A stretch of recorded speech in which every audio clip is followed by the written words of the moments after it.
Namo tassa bhagavato arahato sama sambuddhassa. Namo tassa bhagavato arahato sama sambuddhassa. Namo tassa bhagavato arahato sama sambuddhassa. Kanti paramang kapodittika nibbānang paramang wadanti Buddha. Nahi pabajito karupagati samano hoti parang wijetayanto. Sabang papasa karanang kusala supasang pada sacita pariyodapanang etang Buddha asasangan. Anupawado anupagato patimoke jasangwaro. Matanyuta capatasmi patanca sayanasanang. Adijite jahayogo etang Buddha sasananti. Yang saya muliakan, yang mulia Ibu Tita Wangsotera sebagai Sekretaris Wilayah Sangga Agung Indonesia Provinsi Sumatera Utara dan Aceh, para ibu sangga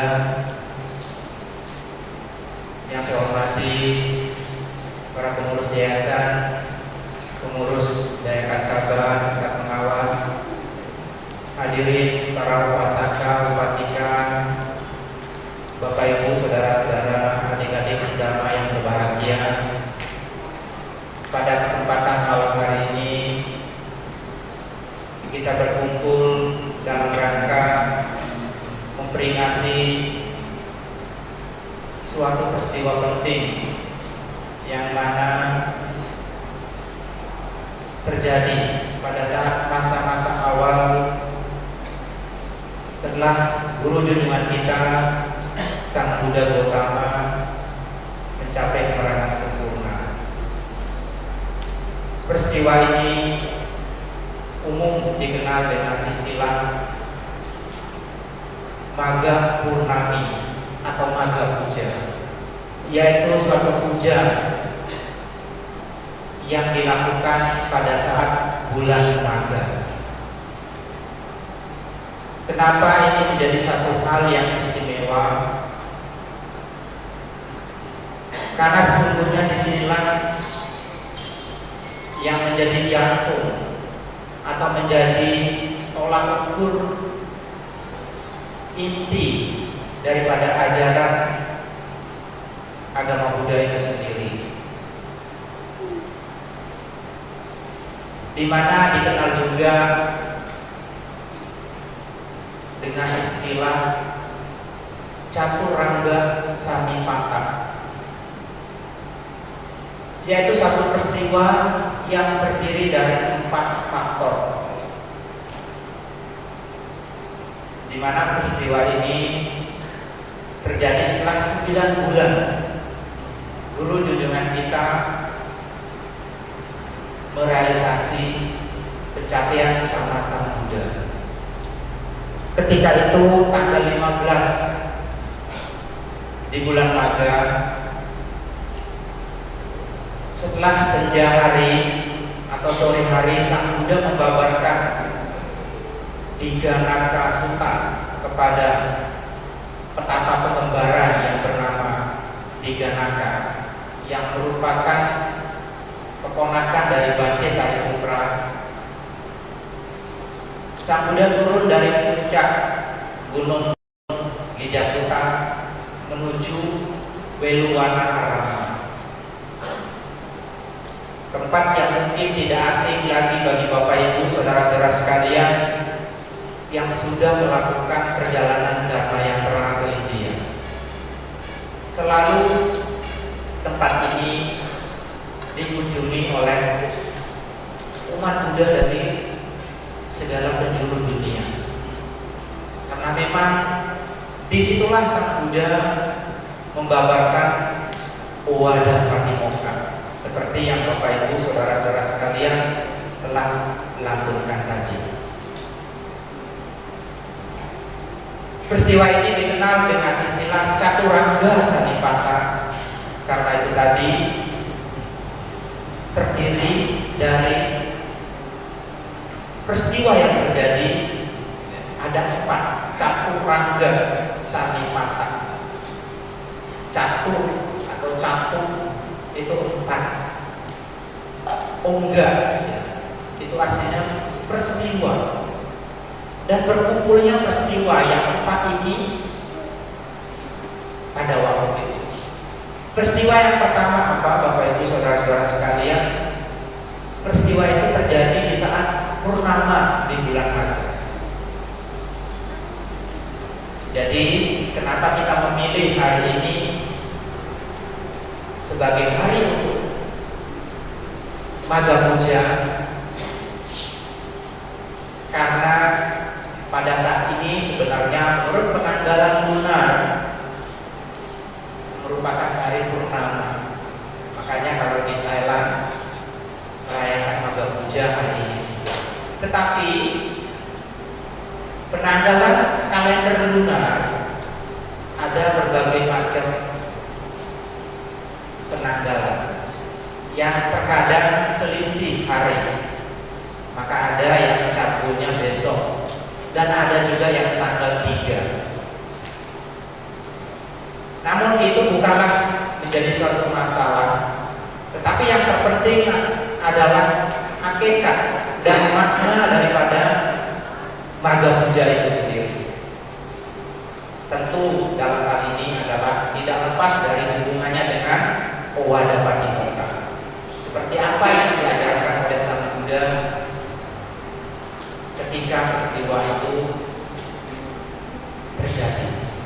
Jadi yang pertama adalah terjadi di bulan Maga pada saat Purnama Sidi, maka disebut dengan Maga Purnami. Purnama di bulan Maga. Kemudian yang kedua adalah berkumpulnya 1.250 orang biku. Jadi siapa biku yang 1.250 orang ini? Kita tahu Sang Buddha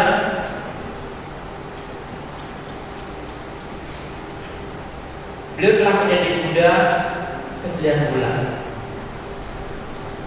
Dalam tempo 9 bulan itu jumlah biku yang sudah dihabis oleh beliau itu sudah melebihi 1.250 orang.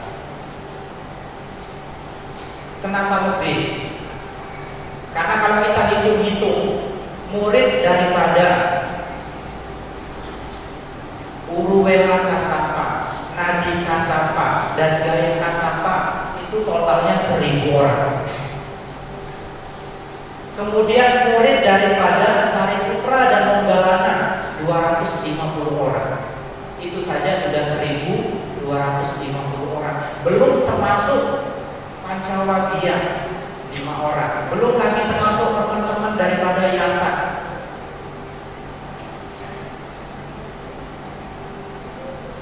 Jadi pastinya sudah lebih dari jumlah itu. Tapi yang hadir pada saat pertemuan itu 1.250 orang. Yang terdiri dari siapa saja? Murid daripada Uruwela Kasapa, Nadi Kasapa, dan Gaya Kasapa, serta murid daripada Bante Monggalana dan Sariputra.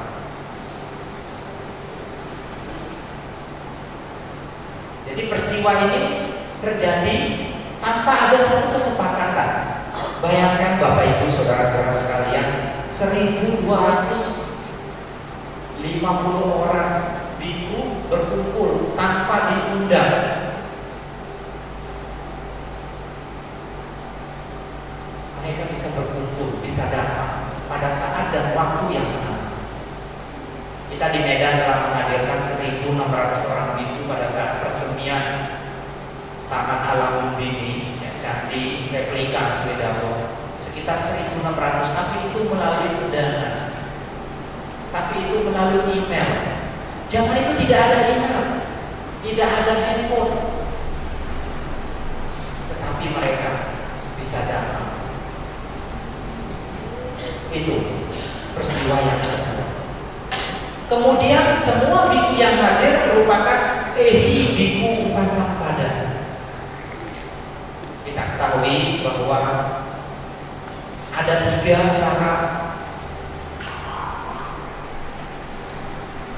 melakukan upasampada yang umum dikenal, walaupun sesungguhnya ada lebih daripada itu. Total kalau digabungkan ada 8 cara, tetapi yang umum dikenal itu ada 3. Karena sisanya yang 5 itu lebih spesifik, dalam artian lebih khusus kepada perorangan.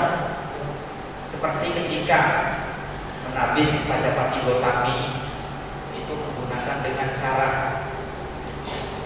Sang Buddha memberikan 8 aturan. Ketika Maha Pajapati Gotami menyanggupi, ketika itu juga beliau secara otomatis menjadi bikuni. Ada juga dengan cara memberikan nasihat, seperti yang cara menabis Bante Sariputra. Tetapi itu spesifik kepada personal pribadi beliau-beliau. Tetapi kalau yang 3 ini umum dikenal. Yang pertama adalah apa? Ehi biku upasampada, yang langsung ditabis oleh Sang Buddha. Seiring dengan berkembangnya jumlah biku semakin banyak, maka Sang Buddha mengizinkan kepada para biku yang lain, kepada para siswanya untuk mentabiskan, tetapi bukan dengan cara ehi biku upasampada lagi, dengan cara diksarana gamamu upasampada, yaitu dengan cara mengambil perlindungan kepada Buddha, Dhamma dan Sangha. Ketika mereka sudah menyatakan diri berlindung kepada Buddha, Dhamma dan Sangha, maka seketika itu juga mereka sah untuk menjadi seorang biku. Tetapi yang duanya ini sekarang tidak bisa kita pakai lagi. Kalau masih dengan cara itu, ya mungkin semua umat yang sudah di sarana jadi biku semua. Karena apa? Ya, mengucapkan perlindungan kepada Buddha, Dhamma dan Sangha sekarang kita pakai sebagai satu cara untuk wisuddhi di sarana. Ya, pada awal perkembangan agama Buddha itu merupakan salah satu cara yang digunakan untuk upasampada. Namun yang dipakai, yang digunakan zaman sekarang dinamakan dengan istilah yati catuta kama upasampada, yaitu upasampada yang dilakukan, pentabisan yang dilakukan di depan sangga. Kalau yang pertama ehi biku upasampada adalah di depan Sang Buddha, di sarana gamamu upasampada di depan para siswa, para sawaka. Tetapi yang yati catuta kama upasampada ini adalah dilakukan di depan sangga, dan minimal ada 5 orang biku. Jadi kalau saya sendiri nggak bisa, harus ada minimal 5 orang biku, dan harus di tempat yang sudah disepakati menjadi batas atau yang dikenal dengan istilah sima, seperti yang kita miliki di sini dan di sini Kalang, Vihara Sadawana. Di situ untuk bisa melaksanakan upasampada dengan cara catutan yang dicatutan kama upasampada. Jadi semua biku yang hadir pada saat itu, pada peristiwa Caturangga Satipatha, adalah semua merupakan ehi biku upasampada, biku yang langsung ditabis oleh Sang Buddha. Kemudian 1250 orang ini adalah para biku yang telah merealisasi pencapaian kesucian yang tertinggi, yaitu arahat dalam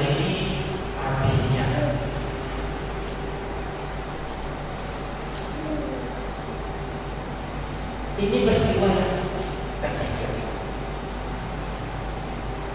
Dan pada saat itu Sang Buddha membabarkan Owada Patimokkha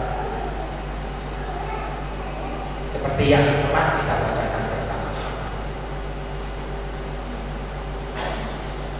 Jadi baik, bagaimana inti dan makna yang terkandung di dalam Owada Patimokkha itu sendiri? Kita sering mendengar istilah kalau hari Waisak itu menjadi hari Buddha, karena perayaannya dirayakan untuk memperingati kelahiran, penerangan sempurna dan wafatnya atau parinibbananya Guru Dewa kita Sang Buddha. Kalau Asada itu berhubungan dengan lahirnya Sangga. Ini tenaga batinnya terlalu kuat, ngomongnya sampai mikrofonnya pecah. Kalau Asada umum kita kenal dengan istilah hari lahirnya Sangga, karena disitulah pertama kali Buddha, Dhamma, dan Sangga lengkap. Disebut juga dengan istilah hari munculnya Triratna, yaitu Buddha, Dhamma, dan Sangga. Dan namun Magga Puja berhubungan langsung dengan inti daripada ajaran Sang Buddha, yaitu Dhamma. Maka kita sering dengar Magga Puja diartikan sebagai hari Dhamma. Bapak Ibu, saudara-saudara sekalian, inti daripada Owada Patimokkha dan ajaran agama Buddha ada di dalam bait kedua dari syair Sabang Pamasakakara Kusala Supasakara Sacita Pariyutama Etang Buddha Saksama. Janganlah berbuat jahat, tambahlah kebajikan, sucikan hati dan pikiran. Ini adalah ajaran semua Buddha. Jadi bukan hanya Sang Buddha Gautama yang mengajarkan, tetapi dari para Buddha sebelumnya juga sudah mengajarkan, sehingga dikatakan sebagai inilah ajaran para Buddha. Namun kenapa Bapak Ibu saudara-saudara sekalian, sebelum memulai dengan Sabang Pamasakakara dikatakan kanting paraman kapurnitika nibbana karama wadani Buddha. Perlu kita ketahui di sini bahwa dengan kita bersabar, dikatakan kesabaran itu merupakan apa atau cara berlatih, cara melatih batin yang penting. Karena tanpa satu kesabaran, maka akan sangat sulit bagi kita untuk bisa mengendalikan agar kita tidak berbuat jahat. Maka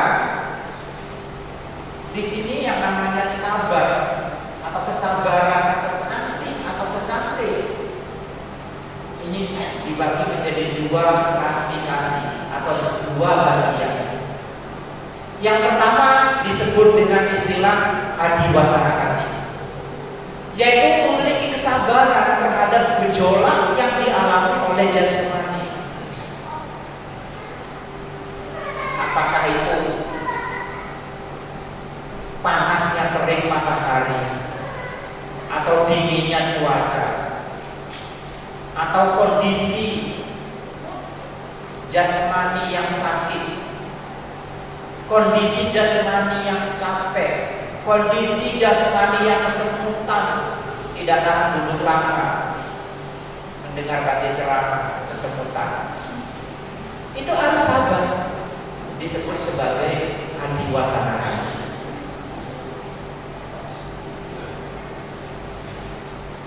Kemudian kesabaran yang kedua adalah titikakati, yaitu kesabaran yang berhubungan dengan gejolak batin. Memang tidak bisa dipungkiri juga, ketika kita sakit, batin kita juga ikut bergejolak. Tetapi bagi orang yang memahami konsep tentang ketidakakalan, tentang derita, tentang adanya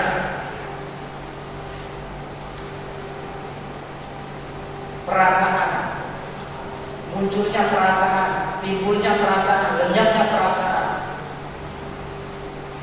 paling tidak mereka akan bisa memahami dan bisa menerima gejolak jasmani sehingga batinnya tidak ikut menerima. Jadi inilah yang membedakan para arahat dan orang biasa. Seorang arahat tetap mengalami yang namanya usia tua, tetap mengalami yang namanya sakit, tetapi batin mereka sudah tidak bergejolak, maka mereka tidak apa-apa. Tetapi ketika ini terjadi dengan seseorang yang masih dibelenggu oleh kotoran batin, oleh kilesa, maka di situ penderitaan akan sangat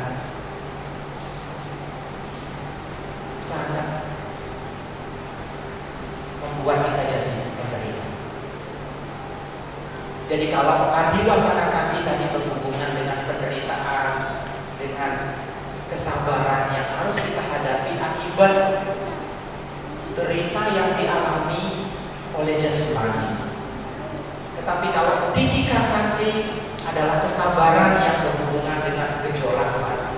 Misalnya kita dihina, dicaci maki, dihina, dimarahi, dan sebagainya. Nah, masing-masing ini memiliki tahapan yang berbeda-beda. Ketika kita dimarah sama atasan kita, mungkin kita gampang untuk menerima. Mungkin kita gampang untuk menuruti. Mungkin kita gampang untuk melupakan. Atau mungkin kalau yang memarah kita, yang menghina kita adalah orang-orang yang sederajat, baik itu taraf hidup, dari sisi sosial masyarakat atau kedudukan, mungkin akan lebih gampang. Namun ketika seseorang yang derajatnya lebih rendah dari kita, baik dari sisi sosial, kedudukan, martabat, misalnya mereka menghina, mencaci kita, memarahi kita, maka sulit untuk bisa kita terima, sulit untuk bisa kita maafkan, sulit untuk bisa kita bersabar. Jadi dikatakan ketika kita mampu bersabar terhadap hinaan, celaan yang dilakukan oleh orang yang derajatnya lebih rendah daripada kita, berarti kita dapat dikatakan sebagai seseorang yang terlatih. Ya, jadi dengan kata kasarnya, kalau atasan yang marahin kita itu sudah hal yang biasa. Kalau kita mampu menerima itu, menyadari itu, karena atasan kita yang melakukan itu adalah hal yang wajar. Tetapi kalau bawahan kita, maka ego kita akan naik, keakuan kita akan naik. Jadi di sini sulit. Tetapi bukan berarti kita tidak mampu dan tidak bisa. Semua orang bisa apabila mereka memiliki pemahaman yang benar. Jadi kenapa Sang Buddha menekankan terhadap kesabaran ketika awal menyampaikan tentang bahwa dapat dimulai? Karena itu tadi, bahwa kesabaran merupakan salah satu tonggak terpenting di dalam menghadapi gejolak pikiran, ucapan dan tindakan. Sehingga dalam artian kita harus mampu bersabar untuk tidak melakukan perbuatan buruk baik melalui pikiran, ucapan dan tindakan jasmani yang berhubungan dengan baris pertama dari bait kedua, yaitu sabab papasakara, menghindari perbuatan yang tidak baik. Jadi harus memiliki yang namanya kesabaran. Di luar daripada itu, pada zaman itu di India, begitu banyak orang yang melakukan tapa, sampai sekarang pun masih ada. Ya. Di India itu begitu banyak orang yang bertapa dengan cara menyiksa diri, sampai-sampai mereka tidak mengenakan pakaian. Dikenal dengan istilah petapa telanjang, masih ada ya di India dan Nepal. Tidak menggunakan pakaian sama sekali. Itu ada satu aliran yang sampai sekarang bertahan, dan aliran ini sudah ada dari zamannya Sang Buddha dan masih eksis sampai sekarang. Jadi kalau Bapak Ibu saudara-saudara sekalian pernah ke India, menemukan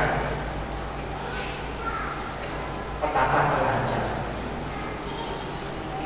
dan ada juga bagian-bagian dari petapa-petapa ini yang menyiksa diri dengan cara mengangkat sebelah tangan, tidak menurunkan tangannya secara terus-menerus berminggu-minggu, berbulan-bulan, tidak memotong rambut, tidak memotong kuku, karena dengan anggapan bahwa dengan cara itu mereka akan merealisasi pencapaian kelahiran yang kekal bersama Brahma sebagai Tuhan mereka. Ada aliran-aliran. Makanya Sang Buddha menekankan lagi poin daripada baris kedua, nibbana paramang wadanti Buddha. Para Buddha bersabda nibbana adalah yang tertinggi. Jadi tujuan daripada melatih tapa dengan kesabaran itu tidak lain dan tidak bukan adalah demi satu tujuan lurus, yaitu menuju nibbana, bukan di luar daripada itu. Barulah inti daripada ajaran yang jumlahnya 3 baris itu dijelaskan. Walaupun sebelumnya dikatakan bahwa tidak menyakiti, tidak melukai. Bagi seseorang yang masih menyakiti, melukai, maka dia, walaupun dikatakan sebagai seorang samana, maka dia bukan seorang samana. Walaupun dia dikatakan sebagai seorang petapa, maka dia bukan seorang samana. Barulah inti daripada ajaran Sang Buddha ditekankan. Sabab pasakara kusala sukasa sacita pari dhamma etam Buddha rasasana. Jadi tidak melakukan kejahatan, melakukan kebajikan, menyucikan hati dan pikiran, ini adalah ajaran para Buddha.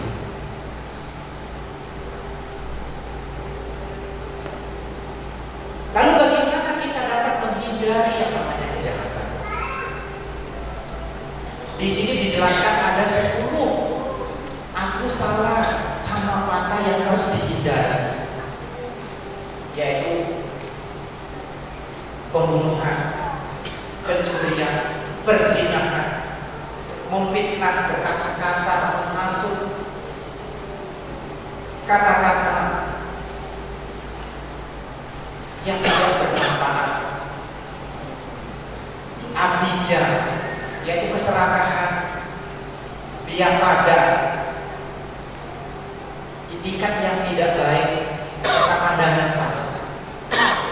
Ini harus dihindari. Barulah kita dapat dikatakan mampu untuk menghindari yang namanya kejahatan. Itu sifatnya pasif, menghindari. Jadi dengan kalau kita Pancasila Buddhis itu pasif, menghindari.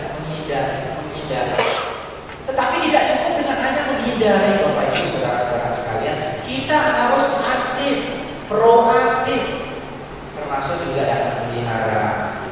Ya, dalam pelihara penting.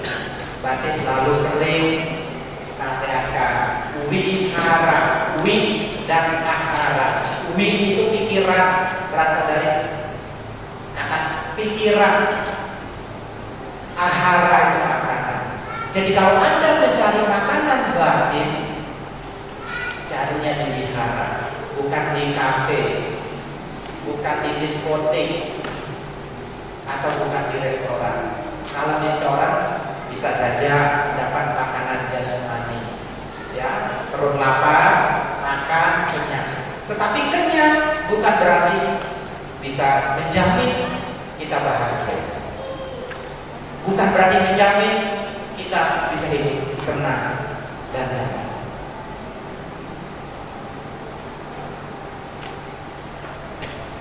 Jadi intinya kita harus lebih aktif di dalam melakukan kebajikan. Bagaimana? Melatih untuk mengembangkan cinta kasih, kasih sayang terhadap siapa? Terhadap diri kita dan orang yang ada di sekeliling kita dan orang lain. Bagaimana kita mampu dikatakan untuk mengembangkan cinta kasih sayang terhadap diri kita sendiri kalau tidak berhubungan dengan orang lain? Ketika Anda mencintai diri Anda sendiri, di situ juga Anda mencintai orang lain. Kok bisa? Bukannya egois. Ketika Anda menyakiti orang lain, di situ juga Anda melukai diri Anda. Kenapa demikian? Karena karma buruk yang diakibatkan oleh menyakiti orang lain, kemana perginya? Kembali kepada diri kita masing-masing. Maka dengan kata lain, ketika kita mengembangkan menta terhadap diri kita sendiri, berarti kita juga mengembangkan menta atau cinta kasih terhadap orang lain. Maka di dalam latihan meditasi yang berhubungan dengan cinta kasih, kita sering diajarkan untuk pertama-tama kita mengembangkan menta itu dulu terhadap diri kita sendiri. Kenapa bukan orang lain? Karena kalau orang lain seperti misalnya bapak, ibu, ayah kita, kakek kita, nenek kita belum mahir dalam mengembangkan cinta kasih itu. Kalau hal-hal yang baik yang kita renungkan, yang kita ingat, yang terjadi terhadap mereka, maka menta itu akan sangat gampang untuk mengambil. Tetapi kalau penderitaan yang mereka alami, yang muncul di pikiran kita pada saat kita mengembangkan menta, maka Anda akan menjadi orang yang sedih, menangis, tidak tahan, tidak tega melihat mereka menderita. Jadi bukan menta yang dikembangkan, tetapi nantinya kesedihan yang terus secara menerus muncul di pikiran kita. Maka dalam teknik meditasi metta bhavana itu metta harus dikembangkan terhadap diri kita sendiri. Kita harus mahir Mengembangkan itu terhadap diri kita sendiri. Kalau sudah berakhir, baru dikembangkan terhadap orang-orang yang ada di sekeliling kita, orang-orang yang kita cintai, termasuk juga musuh-musuh kita. Jadi meta karunia ini harus terus-menerus dikembangkan. Ketika kita mampu mengembangkan meta karunia cinta kasih sayang, maka secara otomatis pelanggaran sila pertama tidak akan terjadi. Pelanggaran sila pertama terjadi karena kita tidak memiliki meta dan karunia pada saat itu. Karena pikiran kita sudah dikuasai oleh dosa, kebencian, kemarahan, kedengkian, sehingga kita melakukan hal-hal yang tidak baik, hal-hal yang membuat makhluk lain menderita. Tetapi kalau sudah pikiran kita dipenuhi dengan meta karunia, dengan cinta kasih sayang, maka saya yakin Anda tidak akan melukai, Anda tidak akan menyakiti orang lain. Konsepnya seperti itu. Demikian pula dengan sila kedua, tidak melakukan pencurian atau mengambil barang yang tidak diberikan. Ini tidak akan terjadi kalau Anda sudah memiliki sama ajiwo, memiliki mata pencaharian yang benar, sudah mampu menghidupi hidup Anda dengan benar. Demikian pula dengan sila ketiga, Anda tidak akan selingkuh, tidak akan nyeleweng kalau Anda telah memiliki satu titik rasa puas terhadap apa yang dimiliki. Anda melakukan pelanggaran sila ketiga karena tidak memiliki rasa puas terhadap yang dimiliki, tidak memiliki rasa cukup terhadap apa yang sudah ada. Karena gejolak-gejolak inilah yang membuat kita jadi terbelenggu oleh nafsu keinginan. Jadi poin dari bait kedua, baris kedua adalah menekankan kita untuk lebih proaktif di dalam melakukan kebajikan dengan cara seperti misalnya mengembangkan meta karunia, memiliki sama haji, memiliki sangkuti, memiliki saca, ketulusan hati, kejujuran. Karena kalau dari sisi konsep kehidupan kita sehari-hari, kalau kita paham, tidak ada satupun orang di dunia ini yang ingin mendengarkan kepalsuan. Tidak ada satupun orang di dunia ini yang ingin mendengarkan kebohongan. Semua ingin mendengarkan berita benar. Ya, beberapa hari ini polisian mengincar satu kelompok orang-orang yang memang mendedikasikan dirinya untuk membuat berita-berita bohong dan sudah ditemukan, sudah ditangkap. Jadi ternyata banyak berita-berita yang kita konsumsi di dalam keseharian kita, apakah itu di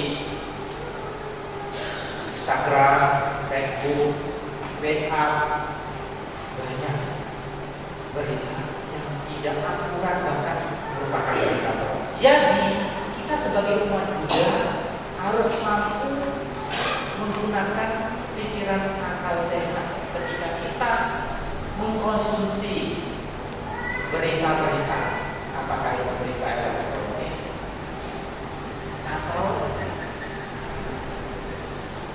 berita-berita dari orang atau dari cerita-cerita. Disinilah letaknya seseorang yang memiliki akal sehat. Disitulah letaknya kita mampu untuk membangkitkan akal sehat kita, sehingga kita tidak terbelenggu oleh berita dan juga termasuk iklan. Saya melihat masyarakat kita bukan hanya di Medan, di Indonesia pada umumnya adalah masyarakat yang konsumtif. Begitu cepat terpengaruh oleh iklan, khususnya ibu-ibu, bapak-bapak juga begitu. Nanti saya dikatakan berat sebelah. Tetapi memang begitulah kenyataan dalam hidup kita. Terkadang kita belum sempat untuk menganalisa, untuk berpikir apakah barang yang diiklankan ini sesuai dengan kebutuhan saya tidak. Kita tidak sampai ke sana. Karena itu kita berpikir sebagai suatu tren dalam masyarakat, maka barang itu saya harus beli. Ini keserakahan yang muncul. Jadi sesungguhnya yang namanya kesabaran itu hampir semua dari sisi kehidupan kita. Kalau kita memiliki kesabaran, maka kita akan mampu menjadi orang yang terkendali dari sisi tindakan, baik itu melalui pikiran, ucapan, dan perbuatan badan jasmani. Kemudian dari poin ketiga, baris ketiga dari bait kedua,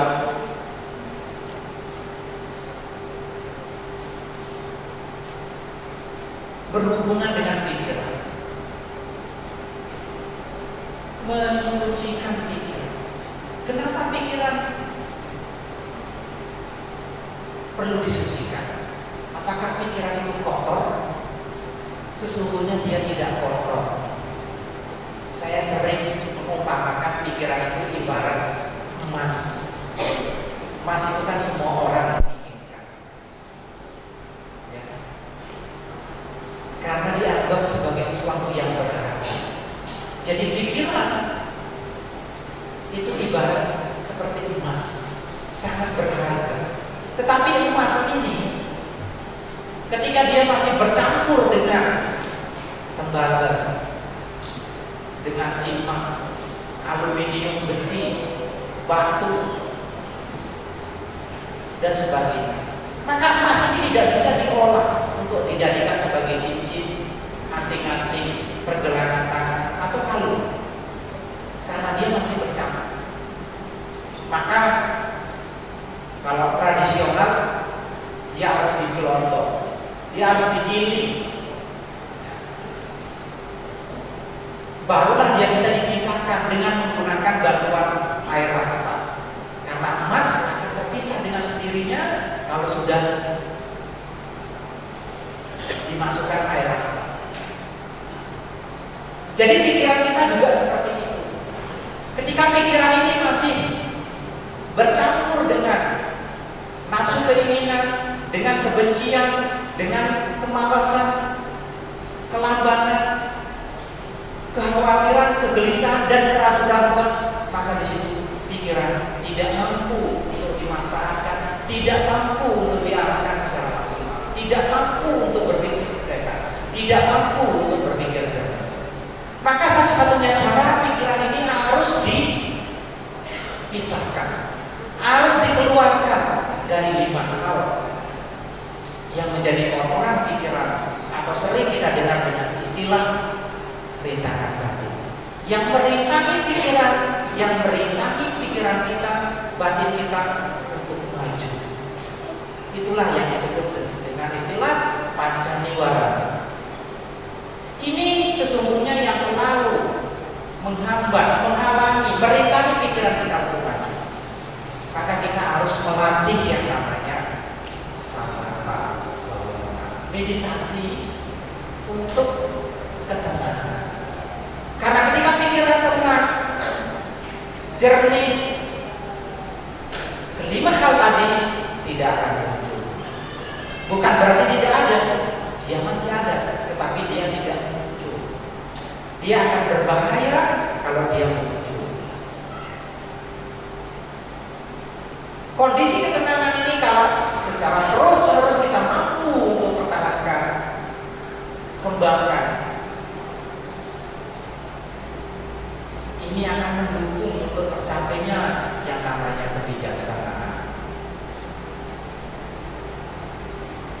tujuan dan poin terakhir, disitulah dia tercapai. Pikiran menjadi jernih, menjadi bersih, tidak lagi dibelenggu oleh yang namanya rintangan batin, tidak lagi dibelenggu oleh kilesa-kilesa tadi. Kalau sudah jernih, tenang,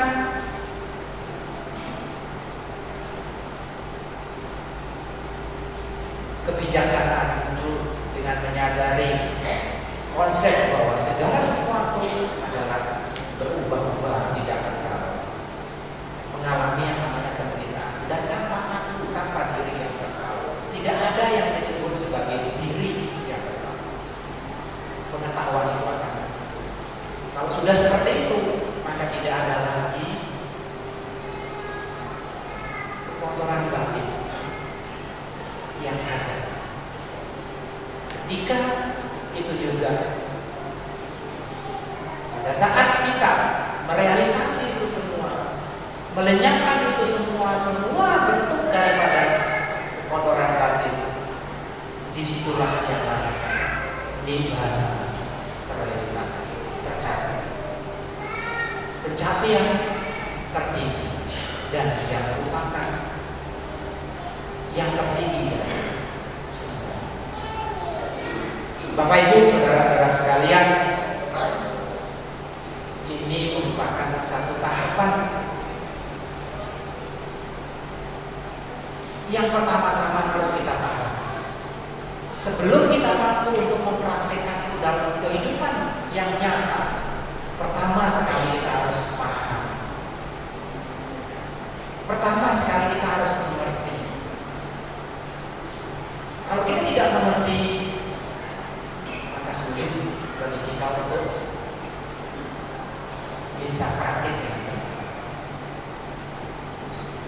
Maka ditekankan untuk mampu menjalankan poin pertama, kedua, dan ketiga, maka ditekankan untuk apa? Untuk tidak menghujat, menghina, tidak menyakiti, mengendalikan diri sesuai dengan tataran sila, moralitas. Dan di situ dikatakan juga mantanuta, cak badusmi, mantanca saya rasa, adicite, cak ayo, enak juga rasa sama. Terkendali dalam hal makanan, hidup di tempat yang sunyi, tekun melatih batin. Kenapa? Apa hubungannya dengan makanan? Tentu sesuatu yang berhubungan dengan makanan tidak bisa kita pungkiri bahwa kita ketika masih terbelenggu oleh hal yang berhubungan dengan nafsu keinginan, termasuk kaitannya dengan makanan, kita tidak mampu mengendalikan, tidak mampu membatasi diri dalam hal makan, maka yang akan muncul di situ apa? Kelambanan dan kemalasan.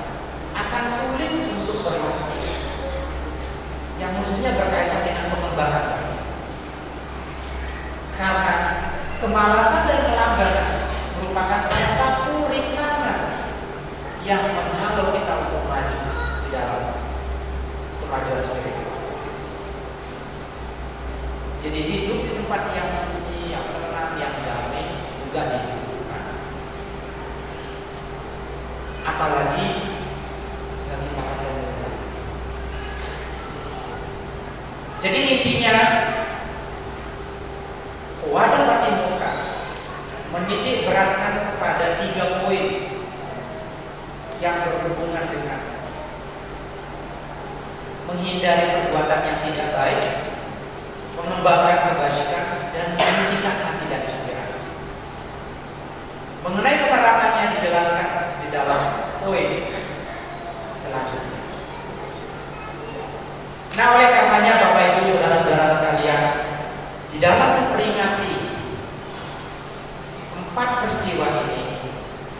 yang jatuh pada saat purnama di bulan Maret,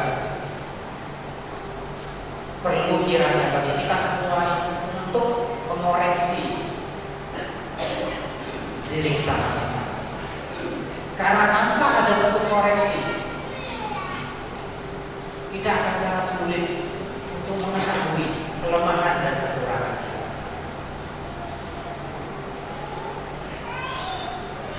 Dan itu harus muncul dari kesadaran pribadi kita masing-masing. Karena sulit Bapak Ibu saudara-saudara sekalian untuk mendengar koreksi dari orang lain. Hubungannya dengan kesabaran. Terkadang orang lain mengoreksi kita, memberitahu kita, menasihati kita tidak terima. Karena apa? Karena kita kurang mampu untuk memiliki yang namanya kesabaran. Ujung-ujungnya kembali lagi kesabaran. Jadi intinya selalu sabar dan sabar. Apapun itu sabar. Jadi kalau dikatakan di dalam Buddhisme itu kesabaran itu tidak ada batasnya.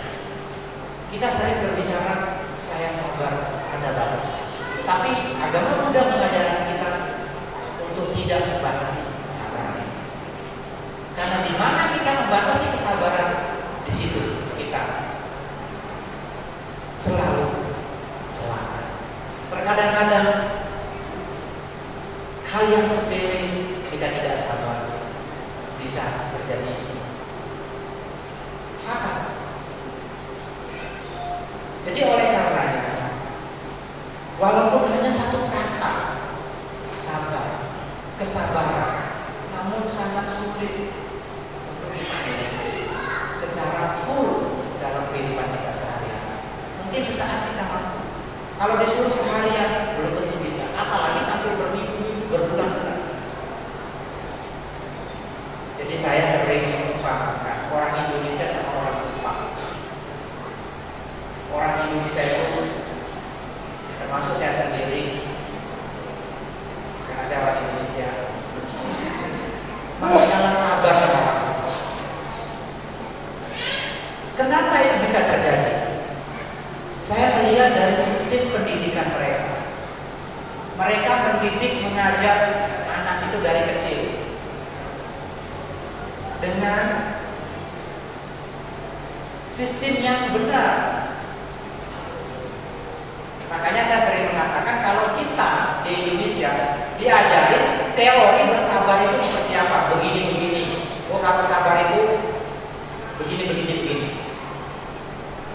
Kalau orang Jepang mereka diajarin bagaimana menjadi sabar. Walaupun istilahnya, katanya mirip-mirip, tetapi maknanya sangat berbeda. Bagaimana menjadi sabar dan bagaimana cara bersabar itu berbeda. Yang mungkin kita harus mulai itu dari hal-hal yang sifatnya kecil. Kalau mungkin yang dalam artian tadi seperti Bante katakan, kalau sudah berhubungan dengan suku, ras, agama, golongan, itu mungkin sulit untuk bisa kita hadapi. Walaupun mungkin kita mampu, tapi mungkin sulit. Kita coba belajar dari hal-hal yang kecil. Salah satu contohnya tahan dulu ketika Bante Natawaro ceramah, itu kecil. Tahan sabar mendengar Bante berbicara, apalagi kita sudah kesemutan, sudah capek, sudah lapar. Di situ kesabarannya banyak. Paling tidak Adi Basana Kanti di situ, Titika Kanti juga di situ. Ya sabar menahan sakit. Sabar juga menahan rasa kesel. Karena Bante ceramahnya terlalu lama, kesel.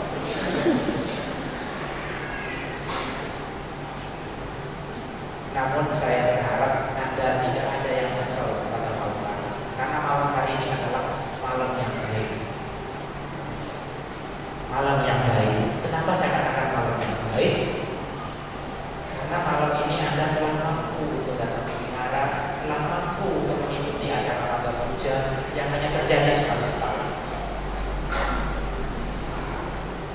Jadi itu yang dapat kami sampaikan.